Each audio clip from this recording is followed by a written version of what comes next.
Avec G20 en maths, il n'y a jamais de problème, mais que des solutions.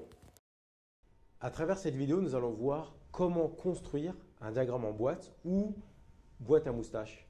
Ça peut être les deux appellations. Donc en fait ici, je rappelle qu'on a déjà vu des vidéos qui traitent sur comment calculer un premier quartile, comment calculer une médiane, comment calculer un troisième quartile. D'accord? Donc en fait ici, on considère que ces vidéos ont été vues. Maintenant, une fois qu'on sait faire ces types de calculs-là, on va maintenant traduire ces informations-là à l'aide d'un diagramme en boîte. Donc en fait ici, j'ai ma série statistique sur laquelle on me donne les valeurs. Ici, je connais le minimum qui vaut 2, je connais son premier quartile qui vaut 4, je connais sa médiane qui vaut 8, je connais son Q3 ici qui est le troisième quartile qui vaut 10 et on connaît sa valeur max qui vaut 11. On vous demande de traduire toutes ces informations à l'aide d'une boîte à moustache. Donc ici, en fait, je le traite en dessous.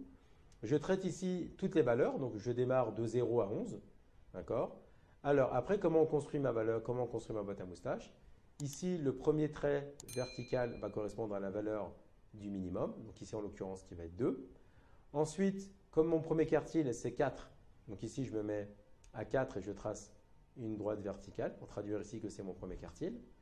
Ensuite ici la médiane, d'accord, donc là on a vu que c'était 8, donc je trace encore une droite verticale et je mets 8. Et la même chose pour le troisième quartile qui va être ici 10 et après la valeur maximum.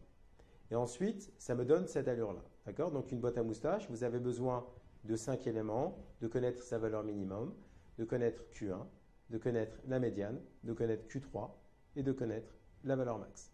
Et ensuite, vous mettez toutes ces informations-là comme présenté ci-dessous. Sur un deuxième exemple, en fait, ici, là, on vous donne une série statistique qui est déjà traduite, d'accord, sous boîte à moustache. Et c'est à vous, d'accord, de pouvoir donner les valeurs que l'on peut en déduire graphiquement. Donc ici, on a vu tout à l'heure que le premier trait vertical va correspondre ici à la valeur du minimum. Celui-ci, c'est le premier quartile, d'accord. Celui-ci, c'est la médiane, d'accord.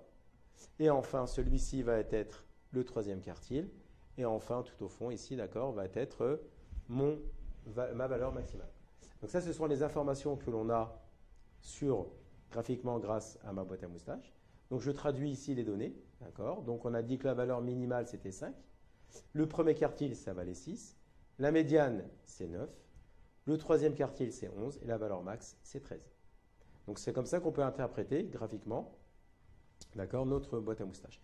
Alors maintenant, après, je fais un petit rappel. On a déjà vu comment lire une boîte à moustache.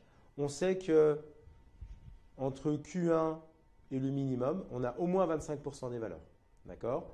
On sait qu'entre le minimum et la médiane, on a au moins 50% des valeurs. D'accord? Et on voit très bien qu'entre le minimum et Q3, on a 75% des valeurs. D'accord? Et la médiane, en fait, c'est bien 50% des valeurs qui sont entre le minimum et ma médiane.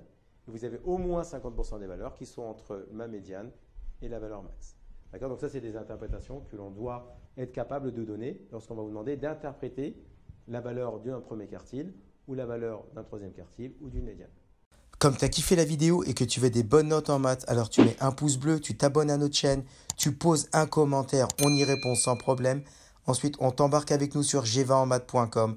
Des exercices corrigés, des détails de ouf avec ça. Plus d'excuses pour ne pas avoir de bonnes notes en maths. Et bien sûr, rendez-vous sur nos réseaux sociaux.